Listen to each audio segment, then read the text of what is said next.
विवाद स्वयं मिटा रहे हैं। 1,20,000 कच्चे कर्मचारियों की सूची जारी करें मुख्यमंत्री साहब, जिन्हें आप कहते हैं आपने बाहर नहीं किया, और हम आपको सूची देते हैं जो आपने इनमें से बाहर कर दिए हैं। या तो आप सच्चे हैं या फिर हम सच्चे हैं, कोई एक तो पक्का झूठ बोल रहा है। ऐसे में तथ्य पर बात करना जरूरी है।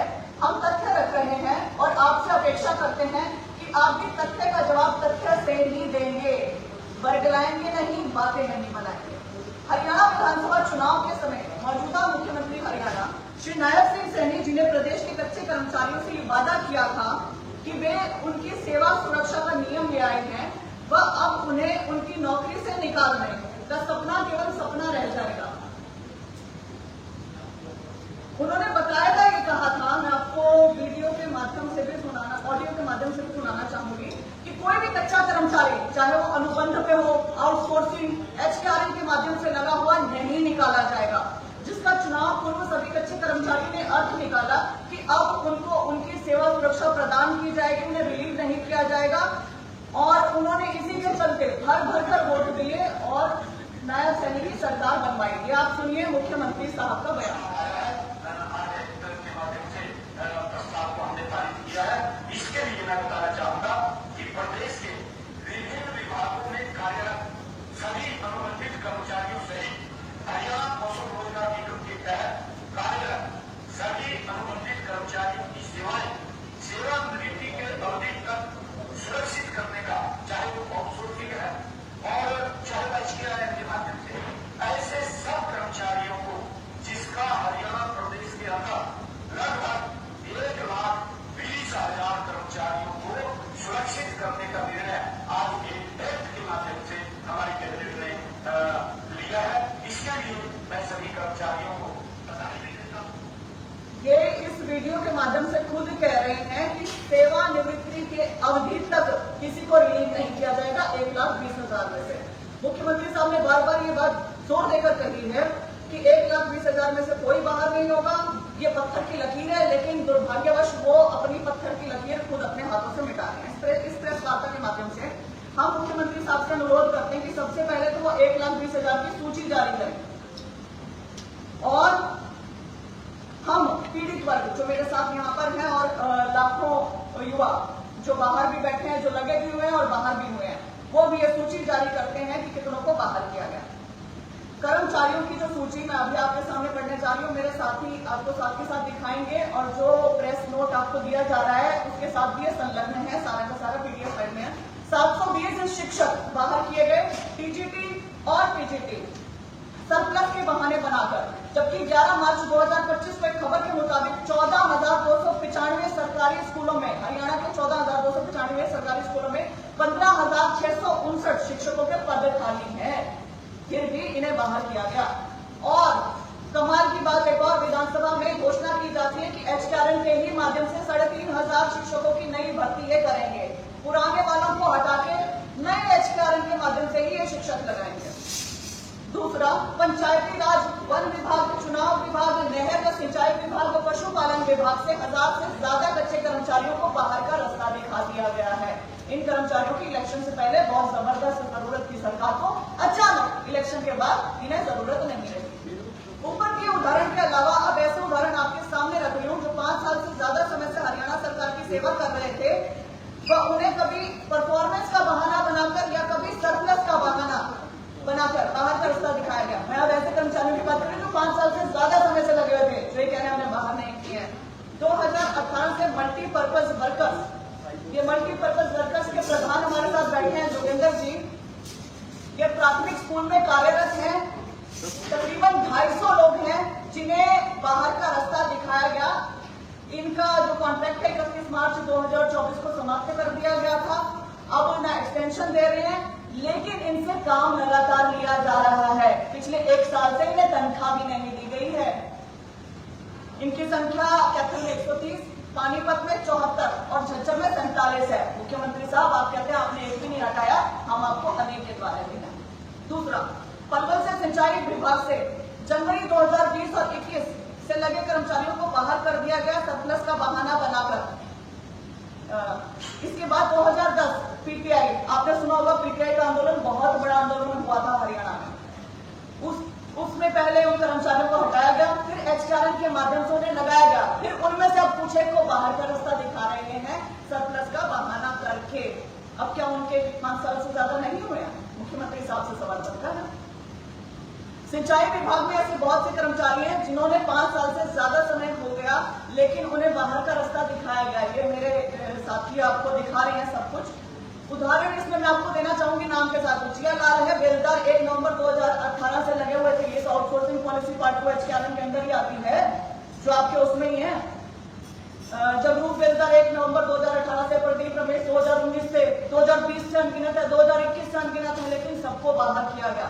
10 साल से NHL में कार्यरत जिला पलवल से कर्मचारियों को परफॉर्मेंस और कंडक्ट का बहाना बनाकर बाहर किया गया। मतलब कि 5 साल से नीचे वालों को तो हटाएंगे, 5 साल से ऊपर वालों को हटाने के लिए भी इन्होंने नया फॉर्मूला निकाल लिया है कि परफॉर्मेंस अच्छी नहीं है, कंडक्ट अच्छा नहीं है, सरप्लस हो गया है, कुछ भी कहकर बाहर करना है। HPSC से हार्टवॉल के माध्यम से 5 साल से ज्यादा समय से लगे कार्यरत कर्मचारियों को बिना कोई वजह बताए बाहर कर दिया। बिना कोई वजह बताए, वो वजह पूछने जाते हैं, कोई वजह नहीं है। यहाँ तक कि मैटरनिटी लीव पर महिलाओं को बाहर किया गया है, जो मैटरनिटी लीव लेकर बैठी हुई थी। सभी के डॉक्यूमेंट संबंधित है। Haryana contractual employees security of service act 2024 के अंतर्गत कच्चे कर्मचारियों को सेवा सुरक्षा दी गई। इसके तहत 2 ऑर्डर्स पास किए चीफ सेक्रेटरी साहब ने, एक 15 जनवरी 2025 और एक 3 अप्रैल 2025 को, जिसके अनुसार 15 अगस्त 2019 से पहले HRN या कॉन्ट्रैक्ट के माध्यम से जो कच्चे कर्मचारी लगे हैं उन्हें ही रखा जाएगा और बाकियों को फीफो के तहत, FIFO FIFO first in first out के तहत बाहर कर दिया जाएगा। ये अपने आप में सोचने वाली बात है कि पहले जो लगा उसका एक्सपीरियंस ज्यादा होगा, उसी कर्मचारी को बाहर क्यों निकालना चाहते हैं? इससे भाजपा की, इस सरकार की नीयत का पता चलता है। नीयत कैसी? खोटी नीयत, कि कहीं उसके 5 साल ना हो जाए, उसको बाहर कर देते हैं, हमेशा के लिए लगाना पड़ जाएगा। इसे तो 58 साल तक सेवा सुरक्षा देनी पड़ेगी, इससे बाहर करते हैं, नए को लेकर आते हैं। नए से क्या होगा? पिछले वाले आंकड़े तो जुड़ ही गए कि हमने इतनी नौकरियां दी है, नए आंकड़े और जोड़ देंगे कि हमने इतनी नौकरियां दी है, और नौकरियों के मामले में से नंबर 1 पर कागजों में ले जाएंगे कि रोजगार हम दे रहे हैं हरियाणा में। यह section 25G industrial disputes act 1947 के भी खिलाफ है, जिसके तहत लीफो यानी कि लास्ट इन फर्स्ट आउट को तवज्जो दी गई है। पंजाब और हरियाणा हाईकोर्ट ने भी अपने केस में लीफो को सही माना है, फीफो को नहीं। HRN एक शोषणकारी व्यवस्था है जिसमें कर्मचारियों का पहले शोषण निजी ठेकेदार करते थे और अब सरकार करती है। एक RTI जो संलग्न ही है के माध्यम से पता चला है कि सरकार स्वयं HRN को सरकारी मान्यता प्राप्त मैन पावर सप्लाई कंपनी मानती है, जिसे 2021 में कंपनी एक्ट के तहत रजिस्टर किया गया था। चीफ सेक्रेटरी समेत 8 अन्य सीनियर IAS कंपनी के शेयर होल्डर है। अब ये बात ध्यान देने योग्य है, क्योंकि ये सवाल इनसे बनता है कि किस रूल के तहत IAS अफसर किसी भी ट्रस्ट, कंपनी या नॉन गवर्नमेंट निगम या स्टेट पब्लिक इंफॉर्मेशन के ऑफिसर इसके शेयर होल्डर बन सकते हैं। जब इनसे सवाल पूछा गया तो इनका जवाब ये था, no such information is available at this office. ये इनका जवाब था। इन्होंने कहा कि सरकार के इनके अनुसार प्राइवेट कंपनी बार बार सैलरी देने में आनाकानी करती है, देरी करती है और रिजर्वेशन पॉलिसी को फॉलो नहीं करती है, इसलिए सरकार खुद ठेकेदार बन गई कि हम इनको समय से सैलरी देंगे। लेकिन आपके सामने मैंने उदाहरण दिया है कि 1 साल से इनकी सैलरी नहीं आई है, और ये मेरे सारे भाई बहन बैठे हैं जिनकी 7, 8, 9, 10, 11 महीने, साल तक से सैलरी नहीं आई है। अब मैं अपने पत्रकार बंधुओं से ही पूछना चाहती हूँ, इन विधायकों की सैलरी भी 6-6 महीने रुकती है क्या? जो ये मंत्री हैं, जो हमारे मुख्यमंत्री हैं, इनकी सैलरी भी रुकती है क्या? इनकी सैलरी रोकते हैं तो ये जब पूछते हैं कारण कि हमारी सैलरी क्यों रोकी गई, तो इन्हें कारण बताया जाता है फंड नहीं है सरकार के पास। बहरहाल इस व्यवस्था में सैकड़ों खामियां हैं जिन पर विस्तार से चर्चा होनी चाहिए, और माननीय मुख्यमंत्री साहब से हम इससे इतर सीधे सीधे प्रश्न करते हैं। आपने कहा एक भी नहीं निकाला, हमने आपको अनेक उदाहरण दे दिए, आपने कहा एक भी नहीं निकाला, लेकिन पिछले ही रविवार ये हजारों की संख्या में युवा आपके दरवाजे, आपके निवास स्थान कुरुक्षेत्र 20 तारीख को आकर खड़े हुए थे आपसे मिलने के लिए कि हमें क्यों निकाला, आप क्यों नहीं मिले। जो हाथ इलेक्शन के से पहले ऐसे जुड़े रहते थे, वो इलेक्शन के बाद ऐसे क्यों हो गए? वो इलेक्शन के बाद बस अब नहीं मिलना है, ऐसे क्यों हो गया है? वो कारण बताइए। HKRM के अभ्यर्थी बड़े अच्छे तरीके से जानते हैं कि वो कच्चे कर्मचारी हैं, उन्हें किसी भी समय निकाला जा सकता है, लेकिन क्योंकि आपने वादा किया था विधानसभा चुनाव से पहले कि एक एक को पक्का करूंगा, सबकी सेवा सुरक्षित करूंगा, तभी इन्होंने आपके ऊपर भरोसा करके आपको वोट दिए और आपने इनका भरोसा तोड़ा है। आपने ऐसा वादा क्यों किया, और वादा किया तो वादा खिलाफी क्यों की? अब आपसे सवाल है कि क्या आप अपने कहे का सम्मान रखेंगे? क्या आप बाहर निकाले गए कर्मचारियों को वापस लेंगे? क्या आप लीफों को खारिज कर लीफों को लगाएंगे? क्या आप 1,20,000 वो कौन से कच्चे कर्मचारी कार्यरत है जो आपके अनुसार बाहर नहीं निकाले गए, उनके डाटा या सूची जारी करेंगे? हम सभी, मैं इन सभी कच्चे कर्मचारियों के साथ और इनके बिहाफ पे मुख्यमंत्री साहब से अनुरोध करती हूँ कि ये सब हरियाणा के कर्मचारी हैं, ये आपके कर्मचारी हैं और आपके भरोसे और आपकी जुबान पर आपके साथ आपको जब जरूरत थी खड़े हुए। अब जब इन्हें जरूरत है तो इनके पेट पर लात मत मारिए, इनके घरों के चूल्हे मत बुझाइए। वोट की राजनीति के चक्कर में लोगों की जिंदगियों से खिलवाड़ करना बहुत गलत है। मुख्यमंत्री साहब अपना रवैया जैसा वोट लेने से पहले था वैसा रखें। और इसमें एक और चीज मैं मुख्यमंत्री साहब से कहना चाहती हूँ, जो मोटा मोटा इसका पूरा वही है एक क्रक्स। हमने आपको सूची दे दी, आप कहते पत्थर की लकीर एक भी नहीं निकला, हमने आपको सूची दे दी, अब हम आपसे सूची मांगते हैं कि कौन से हैं जो नहीं मिल रहे। बहुत बहुत आपके कुछ सवाल हो तो सवाल लेते हैं। और हाँ, मैं अपने बाद दीपक है, ये कास्ट एसोसिएशन के अध्यक्ष हैं, इसे अनुरोध करना चाहूंगी कि ये भी अपनी बात करते हैं।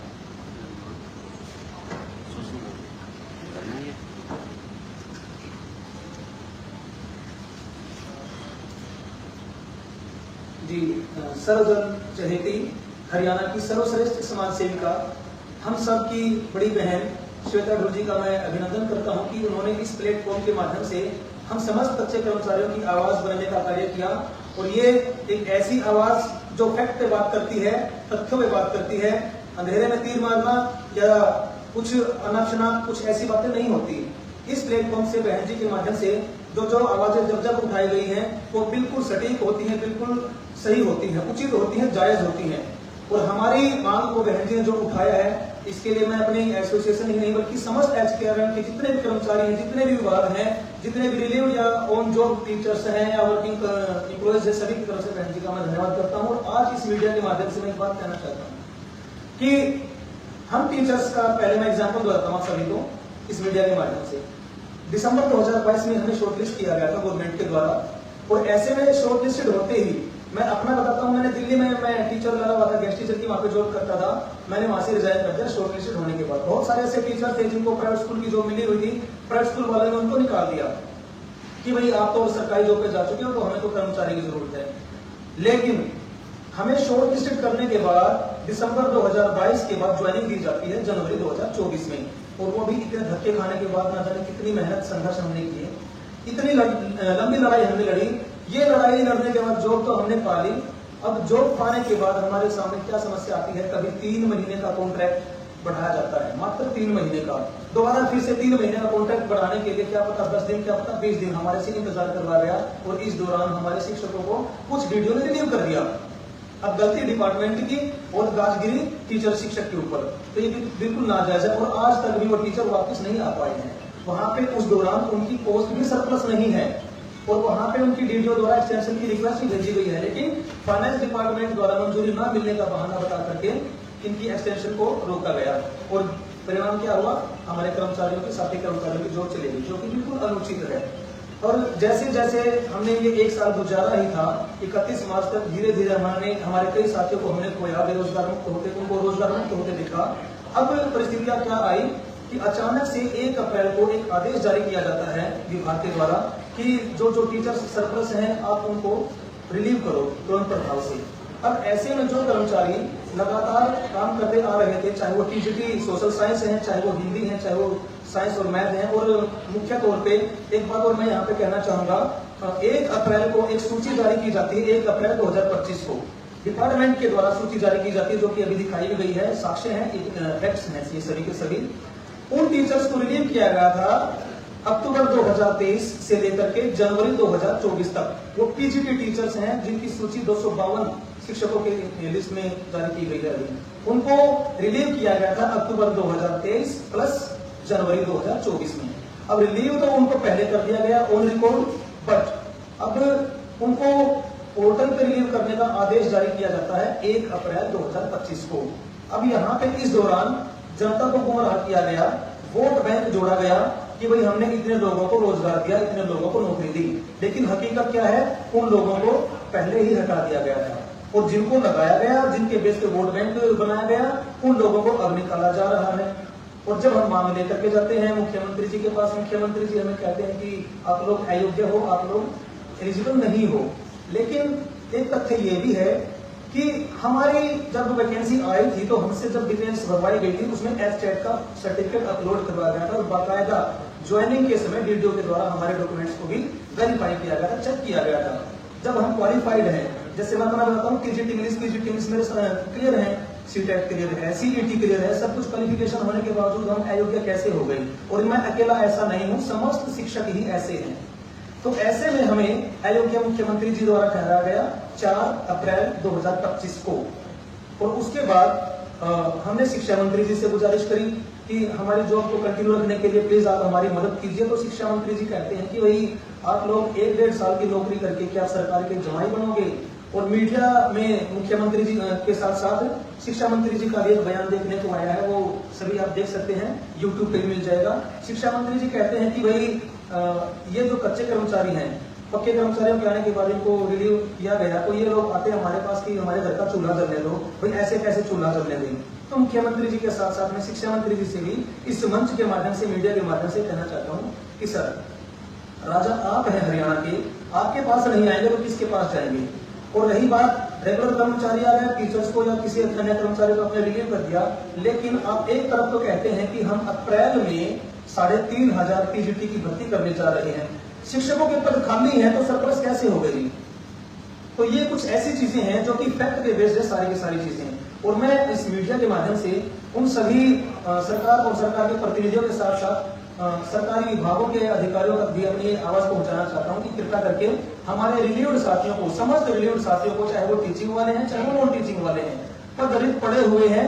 और रिक्त पदों के लिए भी डीएससी की तरफ से 2 बार जून 2024 में और फिर जुलाई 2024 में लेटर जारी किया गया है बाकायदा हमारे डायरेक्टर सर की तरफ से।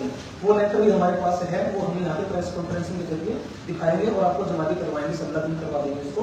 तो उसमें जारी किया गया पीजीटी को ज्वाइन करवा दिया जाए, पीजीटी के रिक्त पद है लेकिन एक भी ज्वाइनिंग नहीं करवाई गई। तो ऐसे में अब जैसे श्वेता बहन जी ने बताया कि फीफो का प्रयोग करके जो सीनियर होते जा रहे कर्मचारी, उनकी गर्दन पे, उनके रोजगार पे, उनके पेट पे लात मारने की एक घटिया चाल की जा रही है।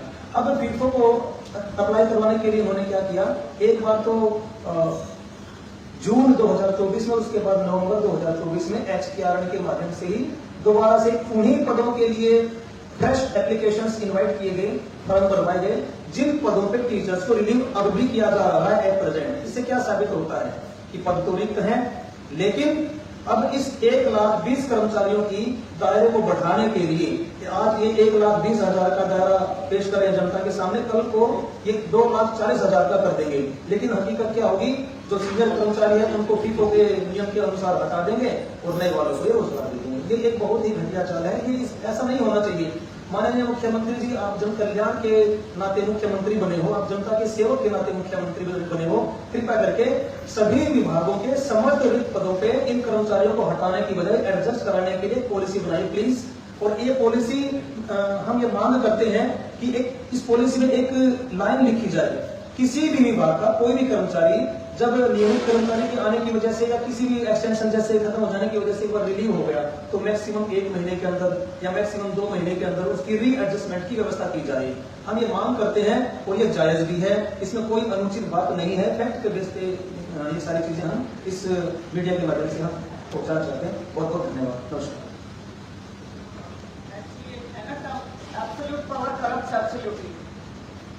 तो उसमें क्या होता है कि जब पावर मिल जाती है तो ये परमात्मा का वरदान ही समझें कि आपको बहुत सारी जिंदगियां बनाने का और बहुत सारी जिंदगियां बर्बाद करने का लाइसेंस दे दिया प्रभु ने। और अगर आप बोलते हैं कि मैं जिंदगी बनाऊंगा वो पावर लेने के लिए और फिर बर्बाद करते हैं, तो वो बड़ा गलत एक सिस्टम है। ये जोगिंदर जी है, ये MPW में है प्रधान, ये भी अपनी बात रखेंगे।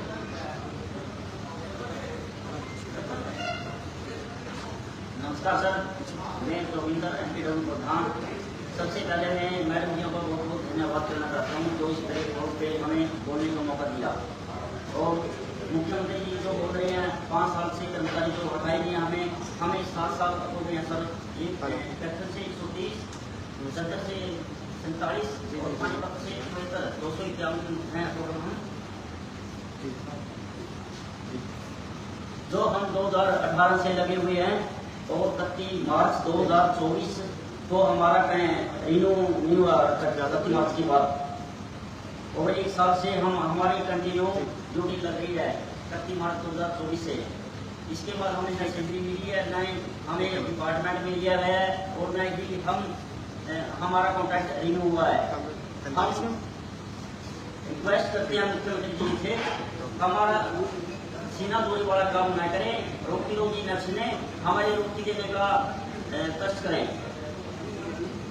इसके मीडिया के माध्यम से मैं रिक्वेस्ट करना चाहता हूँ मुख्यमंत्री जी से, हमारा हरियाणा खुशहाल बना रहे, रोटी देने का कष्ट करें, सीना जोड़ी वाला काम न करें, हवाई में बातें मत करें और पूरी टाइट चलने का कष्ट करें। पूरी आप स्त्री हो रही है आपकी जो ताज़ा उदाहरण है महिला डांडा जी से जेई साहब का पुण्य उठाना, आम आदमी का क्या होगा।